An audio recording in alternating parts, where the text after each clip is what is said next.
After placing the controller at the place of work, connect the cables, starting with the earth cable, the pistol welt cable and the control cable. All three plugs are keyed to prevent incorrect fitting.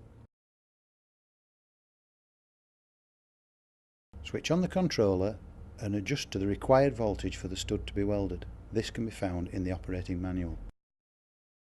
Position the workpiece in the welding area and ensure that it is properly clamped.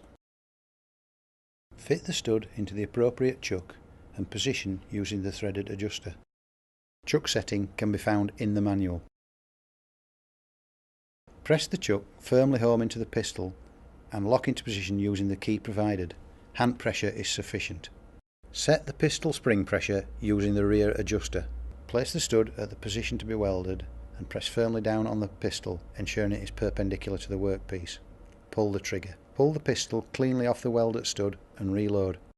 Complete setting information can be found in the product manual. For further information, go to tailor-studwelding.com.